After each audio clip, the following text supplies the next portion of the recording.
that it doesn't get at least to the crossbar.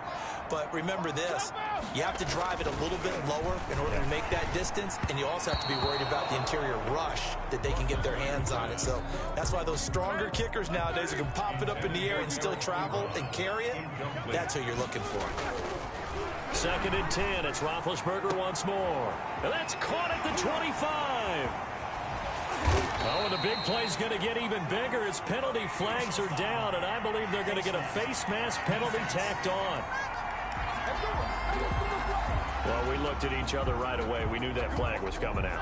And I always enjoy the conversation post, because officials always tell you, I don't want to throw the flag, but you caused the play. And he's in. Touchdown, Steelers. Eric Ebron taking it in. And the Steelers have taken a first-quarter lead.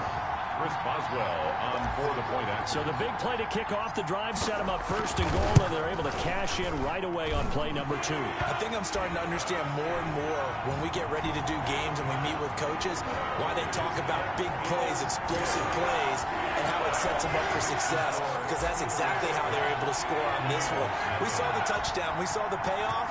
But, of course, that big, long chunk play is what got them in position. A fairly short kick from the 14. A lane opens here. He's past the 30. Pickens on the return.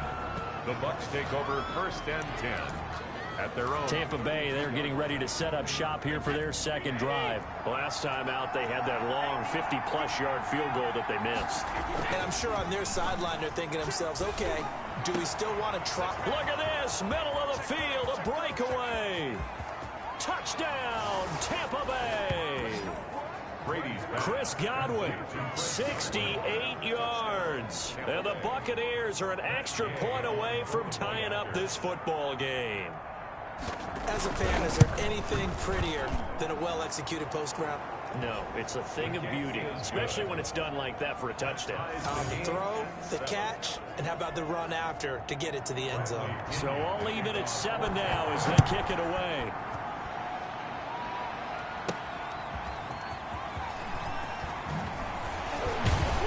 And he won't quite make it to the 25. The Steelers take over 1st and 10 at their own 24-yard line.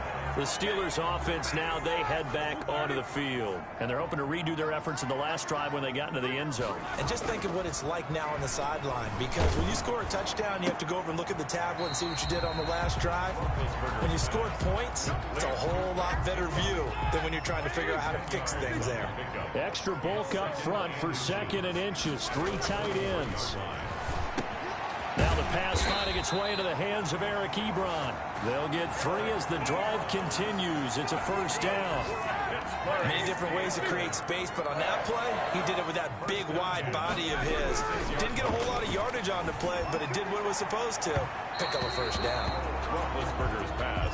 I'm looking at this with my defensive eyeglasses on, because you remember the old days when a tight end saw a linebacker covering him and thought he had a mismatch? But the way they can run nowadays, not necessarily so. They gave it a shot downfield. That one incomplete. Roethlisberger's pass. And that's one of those plays where it's hard to keep 2 eyes on the football when you know the contact's coming, let alone getting 2 hands around it, hugging it to your body, and absorbing the hit. Even for those big tight ends who you would think could absorb that contact. And unable to connect, incomplete. I'll give them credit, they took their shot, but it's going to bring up 4th down.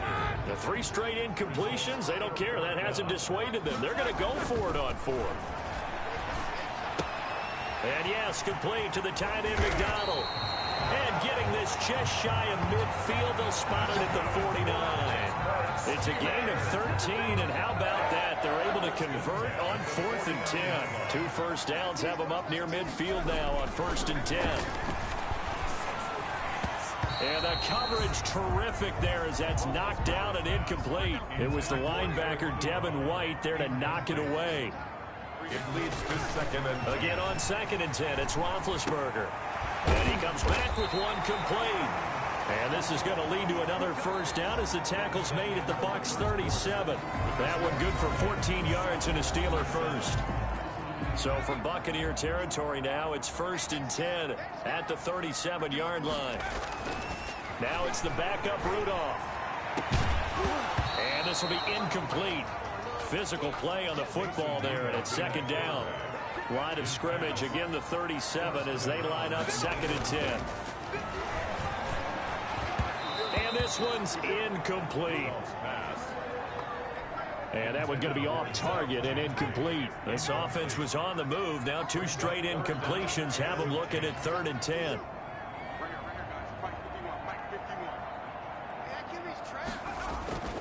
Again, it's Rudolph into a double team, and it's intercepted. Picked up by Andrew Adams. And he'll take it across midfield to the 46-yard line.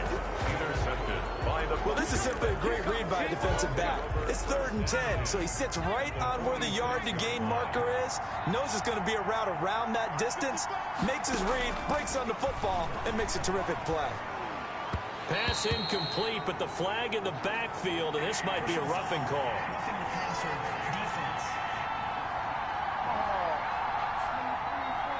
The hit comes late. We saw it. There's your flag. And we know that there's a guideline, right? Ball's gone. You get 1 step. If you're within 1 step of the quarterback, you can hit him as long as it's still done legally. But anything else... Nowhere to turn here, and he's going to go down. Back at about the 37-yard line. And here the pressure from the outside linebacking spot. And normally when that happens and they're able to get home, that means the other guys on his team helped him out a lot. And they occupied people to allow it to be no less than a 1. And this is caught inside the 5. Touchdown, Tampa Bay. Justin Watson, 37 yards. And the Bucs have taken the lead. When we draw up defenses on the board, we do account for every receiver. But on that particular play, somehow he was wide open, became an easy touchdown pass. Extra point by Gay is up and good. And that makes the score 14-7. To return, it's Cam Sutton. And they'll get him down inside the 30 at the 27. The Steelers take over 1st and 10 at their own 27-yard line. The Steeler offense here about ready for their next drive. That 7-0 lead of theirs short-lived as they've now given up 2 straight touchdowns to fall behind by 7. Yeah, but no cause for discouragement here. Yeah, they've fallen behind, but haven't they proven that they can go down and score? So what was the formula that got them down there the first time? Get back to something close to that, and maybe they get this game tied up. On 2nd and 10, Rudolph. He's going to let it go again. And that's going to be incomplete. Good effort there, trying to take a shot, but it's 3rd down. And the Steelers on 3rd down, 0 for 3 to this point. They can use a conversion. This is 3rd and 10. Flush to his right. Now on the run. He'll throw it back deep over the middle. And that will be incomplete. Well, they weren't scared to let it fly, but it falls to the ground and brings up 4th down. And this offense has converted twice already here in this first half on 4th down conversions. And here we go again. Going for it, it's Rudolph. That's caught by the 6'8" tight end, Zach Gentry. And down he goes, but he takes it up to the 40. Now after the completion, we're going to get a timeout, an injured player. 3 tight ends in the ball game here on 1st and 10. Definitely the last thing you want to see here in a preseason game. We'll be right back. Now this pass to Vance McDonald complete. Not much there, only a yard. It's vitally important to wrap him up immediately because if you let that big guy get a head of steam up, boy, then you've got real trouble trying to get him down. But they're able to hold him to a short gain on 1st down. Under a heavy rush, and down he goes. Now, we talk about players blitzing all the time. I often laugh and sometimes call it just straight-ahead pursuit. What a running start right back to the backfield for him. Yeah, it really didn't give anybody a chance. And he's going to go down again. Mason Rudolph sacked. I'm starting to feel for that quarterback back there. I mean, you know me. Normally, don't have a lot of empathy for the QB, right? In this case. And look at this. It's a fake. And this is incomplete. A huge gamble, and it does not pay off. They fake the punt. It doesn't work out. And the Bucs are going to take over with excellent field position to boot. A 1st down throw for Gabbert. And he's going to be taken down back around the 35-yard line. there so quickly, Charles. What could the offense have done to adjust and account for that? But what you're hoping is that you figure out and you see and get a clue that maybe there's going to be some pressure coming at you, and you change the blocking schemes. Maybe you go to max protection. The biggest one is maybe you bring your running back in to try and keep you clean. But in that case, that didn't happen. Zero accountability, and a sack resulted. And the Steeler pressure too much here. He's going down. Devin Bush coming in to drop him for a loss of 8, and it also brings up 4th. They were trying to set up that screen, trying to get that screen to formulate. Took too long. Ends up taking a sack, and that leads you to a couple of other questions. Number one, why don't you just get rid of the football near the screen guy so that you don't take an interception? But really, the big one, they just took everything away, and he was really kind of flummoxed on that play and ended up taking the sack. The Buccaneers defense making their way back out onto the field. And let's take a peek at some of the defensive effort here that's helped them get this first half lead. Yeah, I remember in school, we used to have a term for it. Break on it when you see the ball in the air. The Pittsburgh offense at the line to start their next drive.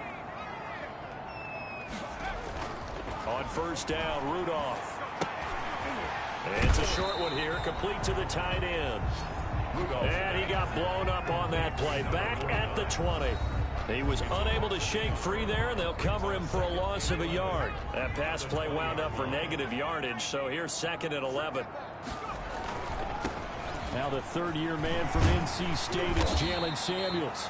And they'll get 8 out of this before being stopped at the 28. 8 yards there on the carry, and now they're left with a much more manageable 3rd and 3. Makes it 3rd and 3. And they will touch him down, but not before he gets the first. Steeler. Line of scrimmage, the 37 on 1st and 10. When an offense reads blitz, doesn't matter where it's coming from, tight ends know that they become a big part of the passing game because they should be an easy outlet when all those extra bodies are trying to get to the quarterback. A hot route, so to speak. The catch and run there, good for 16 and a first. 46-yard line.